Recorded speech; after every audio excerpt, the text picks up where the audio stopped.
माननीय मंत्री शिक्षा विभाग। महोदय, मैंने अपने उत्तर में ये बताया है कि सरकार गुणवत्तापूर्ण शिक्षा के लिए सबसे पहली जो आवश्यकता होती है वो होती है योग्य शिक्षकों की। योग्य शिक्षकों की नियुक्ति के लिए जो सरकार ने फैसला लिया कि हम शिक्षकों की नियुक्ति बिहार लोक सेवा आयोग से करेंगे, ये इस पद्धति से शिक्षक नियुक्त होके आज बिहार के विभिन्न ग्रामीण इलाकों में भी वो पहुंच चुके हैं और उनके द्वारा जो पढ़ाई हो रही है इसकी सर्वत्र सराहना हो रही है।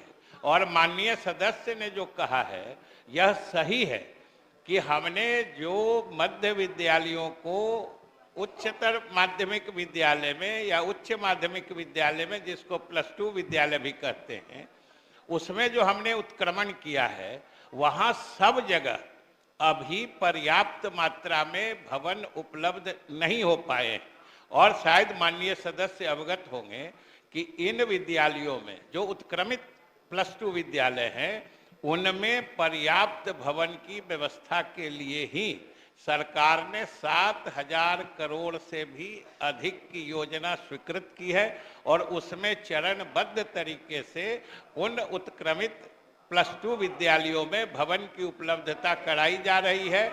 और महोदय जहां तक इन्होंने किसी खास विद्यालय की बात की है वो अलग से लिख के दे देंगे, हम उसको दिखवा लें। माननीय सदस्य श्री तारकिशोर प्रसाद। माननीय मंत्री शिक्षा विभाग।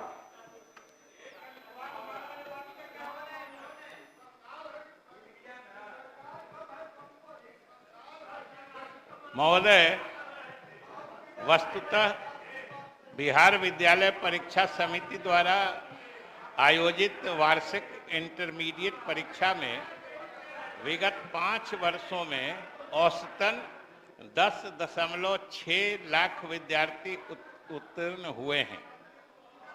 अखिल भारतीय उच्चतर शिक्षा सर्वे 2020-21 के अनुसार राज्य के उच्चतर शिक्षा संस्थानों में अंतर स्नातक पाठ्यक्रमों में 8,37,226 विद्यार्थी नामांकन ले चुके हैं।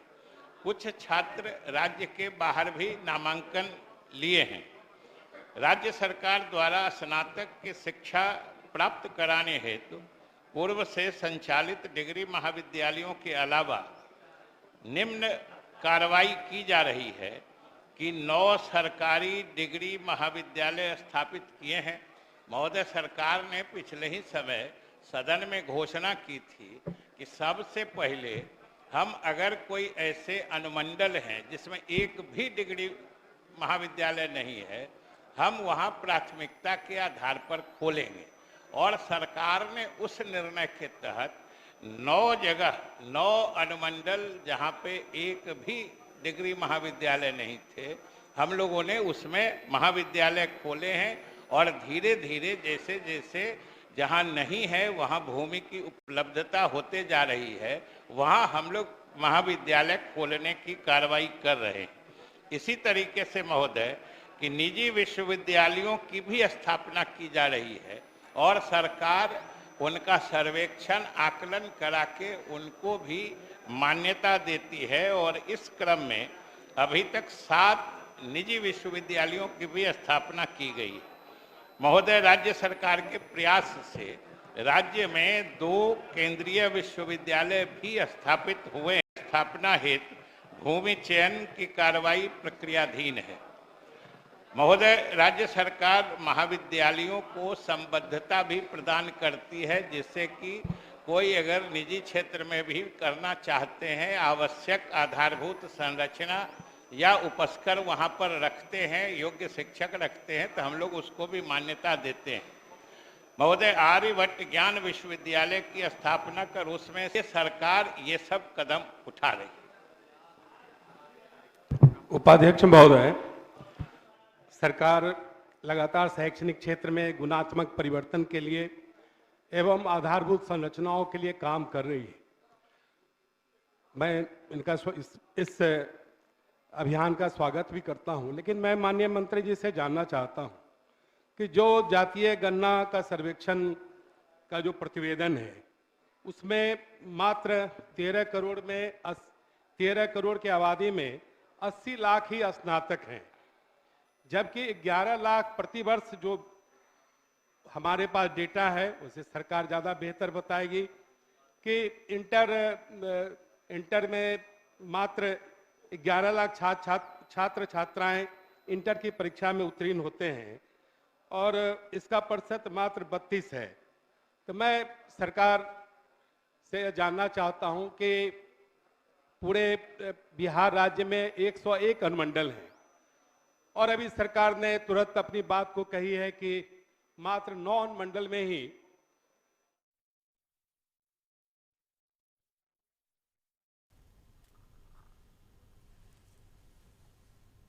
बिहार विधानमंडल का बजट सत्र जारी है। वित्त मंत्री सम्राट चौधरी आज बजट पेश करेंगे। नई सरकार जो बनी है उसके बाद ये पहला बजट सत्र है जिसमें वित्त मंत्री के तौर पे सम्राट चौधरी अपना पहला बजट पेश करेंगे और स्पीकर को लेकर भी आज मामला होना है, जिसमें नंदकिशोर यादव का नाम कहा जा रहा है कि वो बिना किसी विरोध के यानी निर्विरोध उनके चुने जाने की संभावना है। तो बिहार विधानसभा में हंगामा है। माले विधायकों ने वहां लहराए हैं पोस्टर्स और शिक्षा को लेकर दलितों पर हमले का विरोध करते हुए और स्कूलों के बारे में बात करते हुए वहां इस पर बात की गई है। तो रोजगार हो, स्वास्थ्य हो, बिहार विधानमंडल का बजट सत्र है। पढ़ाई प्रत्येक पंचायत में भी प्रारंभ कर दी है और इसके यह एक स्वागत योग्य है, लेकिन जितने वित्त रहित कॉलेज हैं वहां संसाधन भी है, शिक्षक भी हैं। क्या अब उन सारे विद्यालयों को डिग्री के स्तर की पढ़ाई के लिए उसका अधिग्रहण करने का विचार रखती है? माननीय मंत्री शिक्षा विभाग। महोदय, माननीय सदस्य ने 2 बिंदुओं पर जानना चाहा है कि एक तो 9 ही महाविद्यालय हम लोगों ने खोले हैं, 9 हम लोगों ने वैसे अनुमंडल में खोला है जहां पहले से नहीं थे। और उन्होंने सही कहा है कि 101 अनुमंडल हैं अपने यहाँ, और जब वैसे अनुमंडलों को चिन्हित किया गया जहां एक भी डिग्री महाविद्यालय नहीं है, तो इसमें 18 अनुमंडल आए थे और 18 में 9 में हो चुका है और बाकी जिन जगहों पर अभी विलंब चल रहा है वो सबसे अधिक भूमि की अनुपलब्धता के कारण है। हम तो माननीय सदस्यों से भी अनुरोध करेंगे कि हमारे सभी सदस्य अपने अपने इलाके, अपने अपने अनुमंडल में देख लें कि जहां डिग्री कॉलेज नहीं है वहां जो भूमि उपलब्ध करा के दे देंगे तो उसको हम लोग जरूर देखेंगे। दूसरी चीज, उन्होंने इंटर कॉलेज की बात कही है, तो जो डिग्री कॉलेज के रूप में संबंधन देने की भी न्यूनतम अर्हताएं सुनिश्चित है, उस पर अगर वो पूरा करेंगे तो हम लोग जरूर विचार करेंगे। माननीय सदस्य डॉक्टर राम मनोज प्रसाद।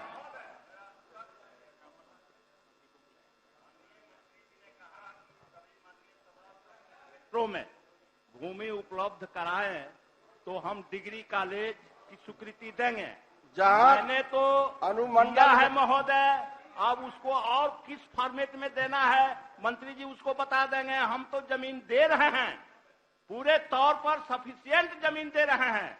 मंत्री जी अगर ये कहें तो मैं फिर से लिख करके दे दूंगा, फॉर्मेट वो बता दे कि इस फॉर्मेट में दीजिए, क्योंकि मैंने बार बार ये अपील करते रहा। ठीक है। मैंने बार बार अपील करते रहा कि हमारा क्षेत्र बॉर्डर पर है महोदय यूपी के, और वहां से 40 किलोमीटर जिला मुख्यालय है और बच्चों को इंटर पास करने के बाद बहुत परेशानी होती है और उनकी पढ़ाई छूट जाती है। ठीक है, बैठिए मंत्री जी। नहीं महोदय, मंत्री जी इस पर बोले, मंत्री जी इसका जवाब दे दें।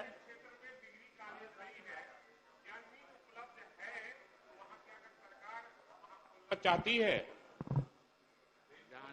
सही कहा इन्होंने, भाई वीरेंद्र जी ने।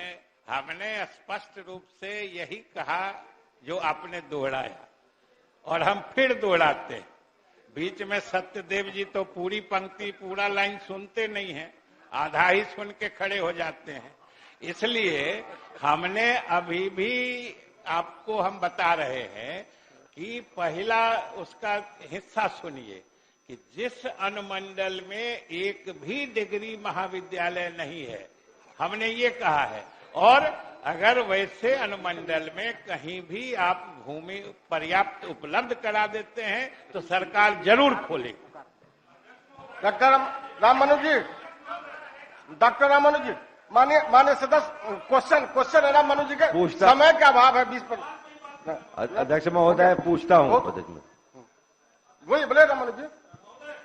अध्यक्ष महोदय, उपाध्यक्ष महोदय, मैं आपके माध्यम से माननीय मंत्री जी से जो हमारे सवाल है उसी में हमने कहा है, जानना चाहा है कि आज के दौर में जहां पूरी दुनिया में एआई, आर्टिफिशियल इंटेलिजेंस की बात हो रही है, पूरक पूछिए। मैं पूरक ही पूछ रहा हूँ उपाध्यक्ष महोदय, कि ये दुनिया में आर्टिफिशियल इंटेलिजेंस की बात हो रही है, लागू भी हो रहा है, और हमारे यहाँ जो एनसीईआरटी ने जो मापदंड तैयार किया हुआ है कि सभी स्कूल, चाहे वो प्राइवेट से स्कूल्स हो, सरकारी स्कूल हो, सभी में जो है कंप्यूटर की शिक्षा अनिवार्य रूप से हो, लेकिन आज तक हमारे बिहार में 18.3% स्कूलों में ही वो आज तक उपलब्ध हो चुका है कंप्यूटर का। माननीय मंत्री ये बतलाना चाहेंगे कि बाकी के छोटे स्कूलों में कब तक ये उपलब्ध कराते हैं, चाहे वो सरकारी विद्यालय हो या निजी विद्यालय? हमारे तो उत्तर में ही इनके इस पूरक का उत्तर सन्निहित है। आपका उत्तर नहीं मिला है, हम लोग नेट पर देखते रहे, नहीं मिला है। हम बता, तब आप उत्तर सुने ही नहीं तो पूरक कैसे पूछने लगे? जब आप उत्तर नहीं पढ़े थे, वही तो हम कह रहे हैं, तो पूरक पूछ रहे थे। चलिए हम पढ़ देते हैं, उत्तर बता देते हैं कि आप पूरक पूछिए। रामानुज जी आप सुन लीजिए। महोदय, वस्तु स्थिति यह है कि समग्र शिक्षा अभियान अंतर्गत वर्ष 2021-22 में राज्य के 1987 प्रारंभिक एवं उच्च माध्यमिक सरकारी विद्यालयों में आईसीटी लैब के माध्यम से कंप्यूटर शिक्षा दी जा रही है। वित्तीय वर्ष 23-24 में शिक्षा विभाग के पत्रांक 253 दिनांक 25/8/23 के द्वारा राज्य के सभी मध्य विद्यालयों में 10 कंप्यूटर एवं उच्च माध्यमिक विद्यालयों में 20 कंप्यूटर लगाए जाने के लिए आदेश निर्गत है। वर्तमान में 4075 विद्यालयों में कंप्यूटर शिक्षा प्रारंभ कर दी गई है और वर्ष 2024-25 से शिक्षा विभाग द्वारा क्रमिक रूप से शेष सभी विद्यालयों में जो मध्य एवं उच्च माध्यमिक विद्यालय हैं, कंप्यूटर शिक्षा और कंप्यूटर युक्त लैब के अधिष्ठापन की योजना है। योजना है अध्यक्ष महोदय, मैं जानना चाहता हूं कि इन्होंने कहा कि उपलब्ध है, तो कितने प्रतिशत विद्यालयों में है? जो रिपोर्ट आई है एनसीईआरटी का, आज तक हमारे यहाँ 18.3% विद्यालयों में ही कंप्यूटर की शिक्षा की सुविधा प्रदान की गई है। तब बाकी के जो बचे हुए हैं, मंत्री जी ने कहा कि योजना है, लेकिन मैं तो यही जानना चाहता हूं कि योजना है, कार्यन्वित वो कब तक हो जाएगा? ठीक, ये समय बताए। हमने कहा कि 2024-25 में, और 2024-25 अगला ही वित्तीय वर्ष। माननीय सदस्यगण, अब तारांकित प्रश्न लिए जाएंगे। माननीय सदस्य श्री ललन कुमार। तथा इनके अन्य भी आंतरिक स्रोत हैं जिससे शेष कार्य होता है।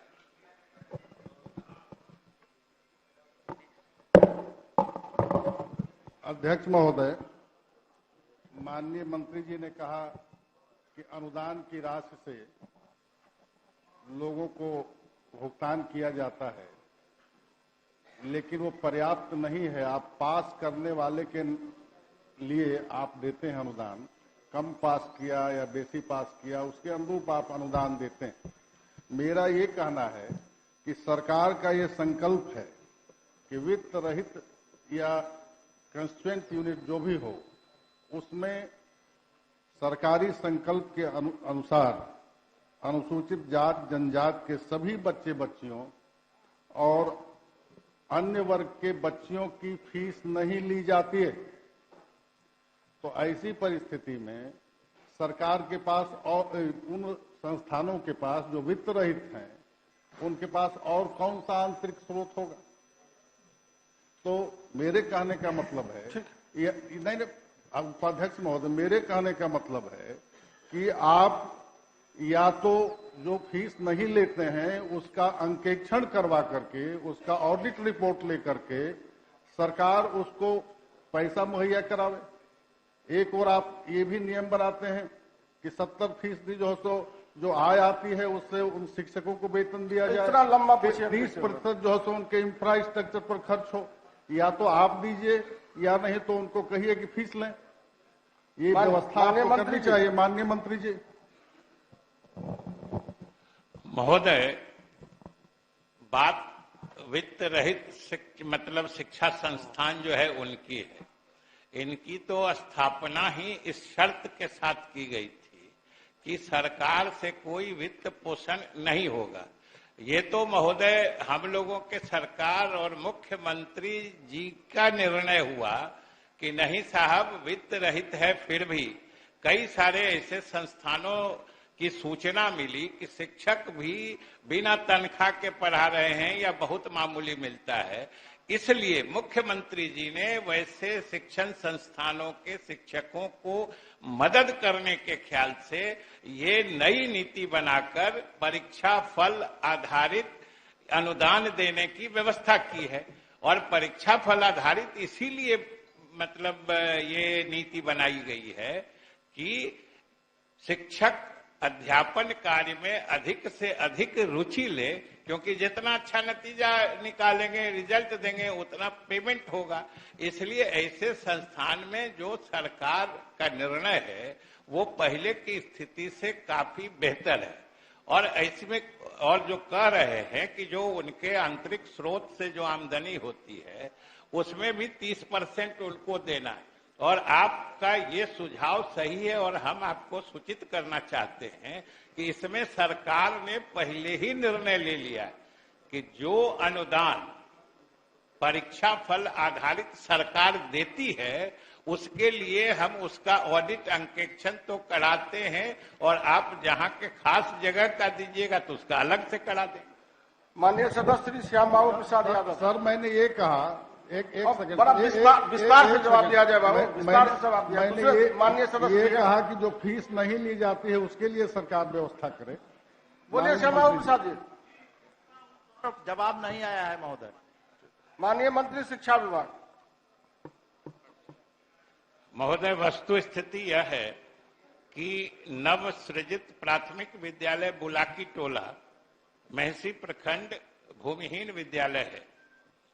विभागीय निर्देशानुसार वर्तमान में उक्त विद्यालय के कक्षा का संचालन पोषक क्षेत्र से लगभग 1.4 किलोमीटर दूर अवस्थित राजकीय मध्य विद्यालय भुरकुड़वा में हो रहा है।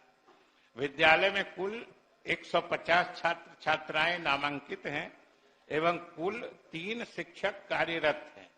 अब 10 डिसमल भूमि प्राप्त हो गई है और अगले वित्तीय वर्ष में समग्र शिक्षा अभियान के तहत यहाँ भवन निर्माण की व्यवस्था की जाएगी। मंत्री जी के माननीय सदस्य श्री निरंजन कुमार मेहता जी।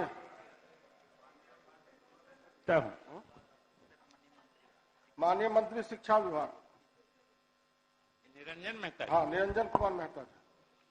महोदय, वस्तुस्थिति यह है कि विद्यालय प्रबंध समिति की बैठक संख्या 6 दिनांक 21/2/2022 को प्रस्ताव संख्या 2 में श्री अशोक कुमार रात्रि प्रहरी की सेवा का विस्तार दिनांक 31/3/2022 तक किया गया था, परंतु श्री कुमार विस्तारित सेवा अवधि में विद्यालय में कार्यरत नहीं रहे थे, जिसके कारण उन्हें उक्त अवधि के मानदेय का भुगतान नहीं किया जा सका है।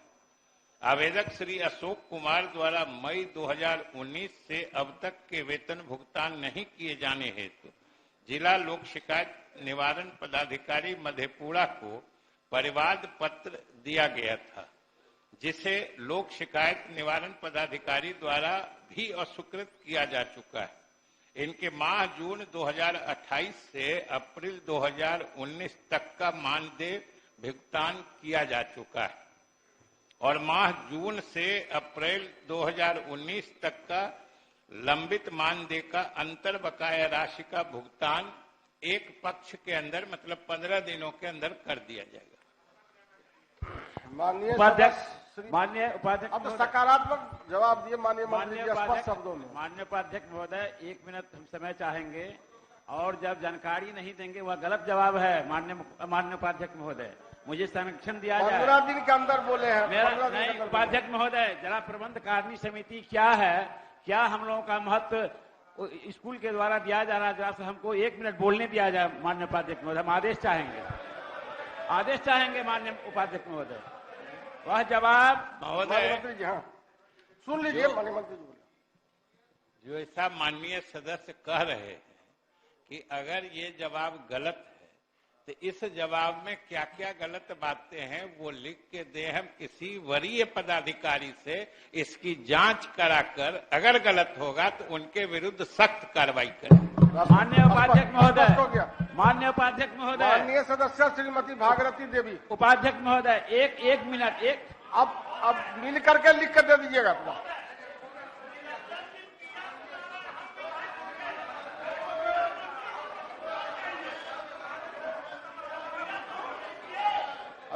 बोलिए जरा सा 1 मिनट। माननीय उपाध्यक्ष महोदय बोलने दिया जाए। बोलने दीजिए। जब से निरंजन जी का बोलने तक जब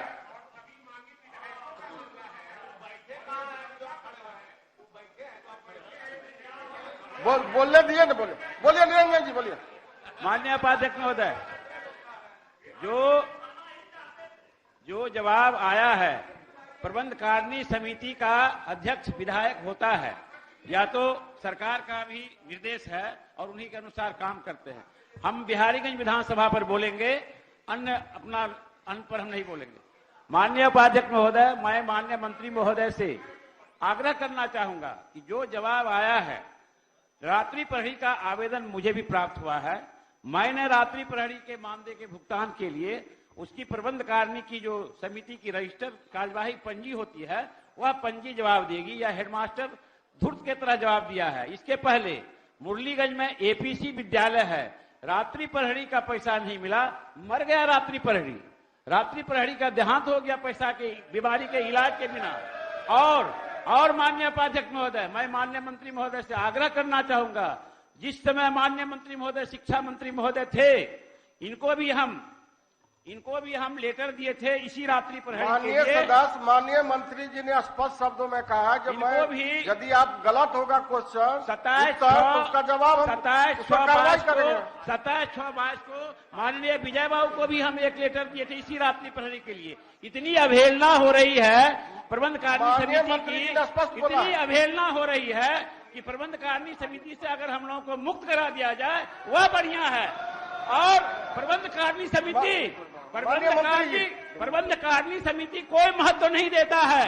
करोड़ों की राशि है इस विद्यालय में, जो निर्देश हम लोग देते हैं विद्यालय का छत ढह रहा है, सब कुछ ढह रहा है, मकान ध्वस्त हो रहा है, करोड़ों की राशि खर्च नहीं हो रही है। हमारे 15 विधानसभा में 15 जो पुराना हाई स्कूल है, एक स्कूल का मैंने मीटिंग किया है, निर्देशित किया है। करोड़ों की राशि अभी जमा है, कोई खर्च नहीं करता है। हम लोग की अवहेलना हो रही है और विधायक के समय को वो लोग फालतू समझता है। इसलिए इस पर संज्ञान लिया जाए और हम लोगों के मान सम्मान को देखा जाए। बहुत बहुत धन्यवाद। 1 मिनट बोल रहे हैं, बोल लीजिए। उपाध्यक्ष महोदय माननीय सदस्य प्रबंध समिति के अध्यक्ष होते हैं और माननीय मंत्री जी का सरकार का भी हम लोग जवाब सुने महोदय। यदि प्रबंध समिति के अध्यक्ष ये कह रहे हैं कि जितनी बात माननीय सदस्य ने रखा है, जो वो समय पर आते थे और ड्यूटी करते थे, और प्रबंध समिति के अध्यक्ष के सर्टिफिकेट के बाद ये हेडमास्टर का सर्टिफिकेट का माननीय मंत्री जी उचित कहते हैं। और एक बिंदु नहीं, माननीय सदस्य ने यह भी कहा है कि प्रबंध समिति के अध्यक्ष की हैसियत से जो भी निर्णय लेते हैं, ये 15 स्कूल का जिक्र किए, एक में अनुपालन प्रधानाध्यापक द्वारा नहीं किया जाता है और वरीय पदाधिकारी उस पर नहीं। इस पर महोदय एक सदन की कमेटी होनी चाहिए, क्योंकि पूरी बिहार से ये मामला है, सभी हाई स्कूल से, जहां माननीय सदस्य का प्रतिष्ठा का सवाल है, तो एक सदन की कमेटी बननी चाहिए। ये माननीय मंत्री जी,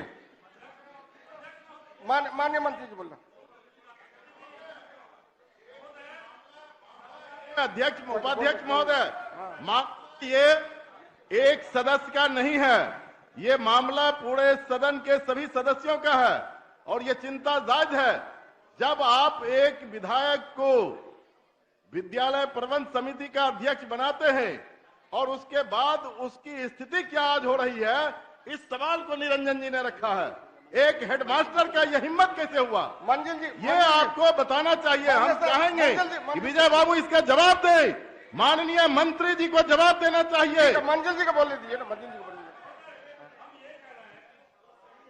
विधानसभा के जितने माननीय सदस्य हैं, उन्होंने सरकार की नियमावली के तहत नाइट गार्ड की नियुक्ति की है, लेकिन पिछले दिनों शिक्षा विभाग का एक और सर्कुलर आया जिसमें आउटसोर्सिंग एजेंसी से बहाली नाइट गार्ड की हो रही है। माननीय सदस्यों ने जितने नाइट गार्ड की बहाली की है उसको 5,000 पेमेंट मिल रहा है, लेकिन आउटसोर्सिंग एजेंसी से जो बहाली हो रही है उसको 9,000 से ज्यादा पेमेंट मिल रहा है।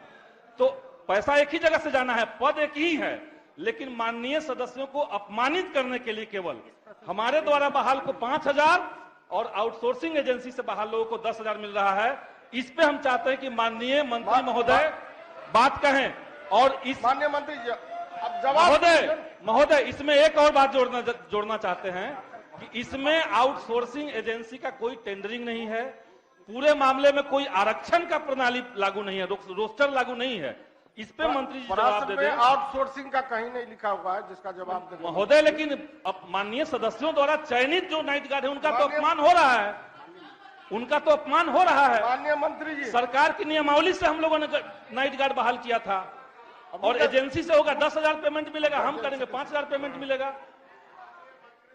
आग्रह ये है कि जो सदन की राय है और इसमें पक्ष विपक्ष सब शामिल हैं, और हम ये जो ललित जी ने कहा उसके साथ होने के बावजूद मैं कहता हूं कि ये सिस्टमेटिकली जो भ्रष्टाचार घुसा हुआ है हर लेवल पे, उसका प्रतिलक्षण है जो हर डिपार्टमेंट में हो जाता है और इस डिपार्टमेंट में हम लोग उसको फेस करते हैं। और ये जो सवाल है कि आउटसोर्सिंग के लिए 9,000 और 10,000 रुपीज गवर्नमेंट देती है और उसको 5,000 मिलता है, तो ये ठीक है, ये जो विसंगतियां हैं इसको जवाब दिया जाए इस पे और इस पे कमेटी बनाई जाए प्लीज। माननीय मंत्री जी, माननीय मंत्री जी।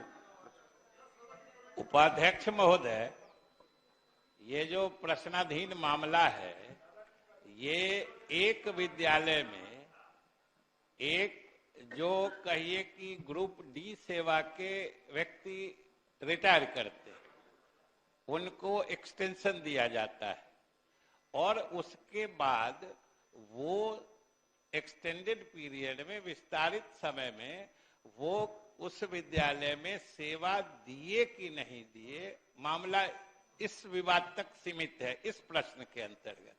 अब इसमें आउटसोर्सिंग का मामला, आरक्षण पालन करने का मामला, ये तो इस प्रश्न से संबंधित नहीं है। और जहां तक माननीय सदस्य ने कहा है कि आखिर विद्यालयों के अध्ययन अध्यापन कार्य में जो हमारे माननीय विधायक गण हैं उनका भी असर देखरेख रहे, इसी विचार के तहत तो सरकार ने उनको अध्यक्ष बनाया है। और हमने पहले ही कहा है कि अगर मामला किसकी इज्जत या कौन गड़बड़ कौन सही है इसका नहीं है, मामला ये है कि वो विस्तारित सेवा में विद्यालय में सेवा दे रहे थे कि नहीं, मात्र इतने का इसमें विवाद है।